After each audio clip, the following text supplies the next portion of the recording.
Hello guys, welcome back to again में video. 15 नवंबर करीब 10:45 पर झांसी के महारानी मेडिकल कॉलेज में आग लगने से करीब 10 बच्चों की मौत हो गई।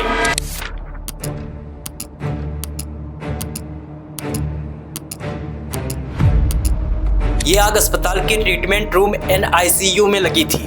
आखिर हॉस्पिटलों में आग लगने के मामले इतने सामने क्यों आते हैं? इसके क्या खास वजह है? अब ऐसा सिर्फ पहली बार नहीं हुआ है, पहले न जाने कितने इस तरह के आग लगने के इंसिडेंट देखने को मिले हैं।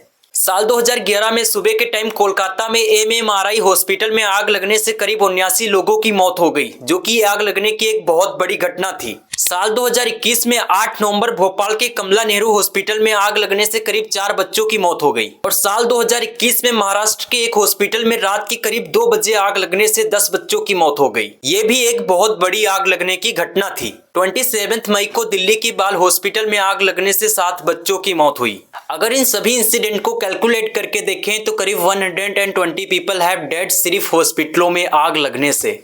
और इस तरह की आग लगने की घटनाएं लगातार दिन पर दिन बढ़ती ही जा रही हैं। इसे रोकने के लिए हमें क्या करना चाहिए, क्या नहीं, आगे समझने की कोशिश करेंगे। पहले यहाँ समझते हैं कि हॉस्पिटलों में इस तरह की आग लगने की क्या खास वजह है। अभी तक ज्यादातर हॉस्पिटलों में शॉर्ट सर्किट से सबसे ज्यादा आग लगने की घटनाएं देखने को मिली हैं। वायरिंग पुरानी होने पर जब उससे बिजली पास करती है तो तार के ऊपर जो इंसुलिन होता है वो गल जाता है। कई बार सर्किट उस हिसाब से नहीं बनी होती है जितनी बिजली आप लेते हैं। 99% आग लगने के मामले इलेक्ट्रिक फॉल्ट की वजह से होते हैं। ओवरलोडिंग होने की वजह से और मशीनों की हीटिंग होने की वजह से भी आग लगती है।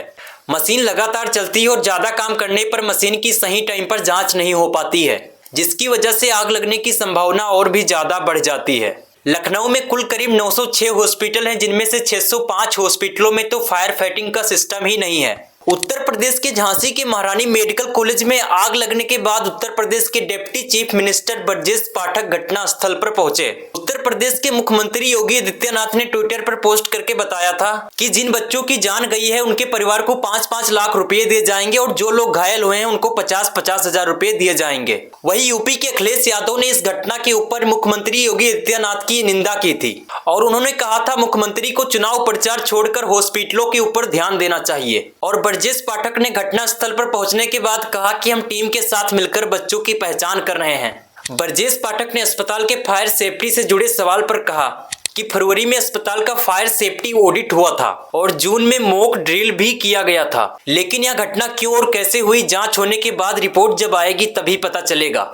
वहीं झांसी जिले के DM अविनाश कुमार ने इस घटना की जानकारी रात को दी थी और उन्होंने कहा आग लगने के बाद 10 बच्चों की मौत की सूचना मिलने के बाद टीम मौके पर पहुंच गई थी और कई बच्चों को सुरक्षित बचा लिया गया था। एक चश्मदीद ने बताया कि आग लगने के बाद जाली को तोड़कर कई छोटे बच्चों को बाहर निकाला गया था, लेकिन जिन्होंने इस बात को बताया था उनका कहना था कि उनका बच्चा नहीं मिल रहा है। वहीं एक और बंदे ने कहा कि वो बच्चे को दूध पिलाने अंदर गए थे और उसी दौरान उन्होंने एक मैडम को देखा जो भागते आ रही थी और उनके पैरों में आग लगी हुई थी और वो मैडम बहुत तेजी से चिल्ला रही थी, तो उसी समय 20 बच्चों को बाहर सुरक्षित निकाला गया। जब आग लगी तो हॉस्पिटल में करीब 50 बच्चे थे और सभी लोग अपने बच्चे को लेकर इमरजेंसी की ओर भाग रहे थे और कुछ लोगों को तो ये भी नहीं पता था कि उनके बच्चे कहाँ हैं। आग लगने के कारण शॉर्ट सर्किट बताया जा रहा था, लेकिन मशीनें बहुत ज्यादा हीट हो गई थी जिसकी वजह से आग लग गई और 10 बच्चों की मौत हो गई।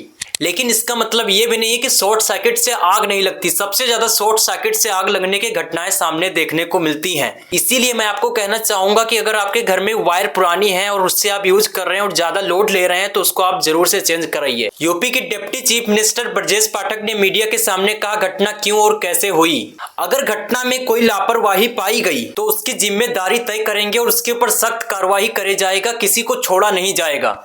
और मुख्यमंत्री ने कहा अगर लापरवाही नहीं हुई है, हादसा हुआ है तो उसकी भी जांच रिपोर्ट लोगों के सामने रखी जाएगी। हमने शुरुआती तौर पर डॉक्टरों, नर्सों, पैरामेडिकल स्टाफ से बात की है और सबने बहुत बहादुरी के साथ बच्चों को बचाया था। जो महिलाएं हॉस्पिटलों में भर्ती थी उनका भी रेस्क्यू किया गया था।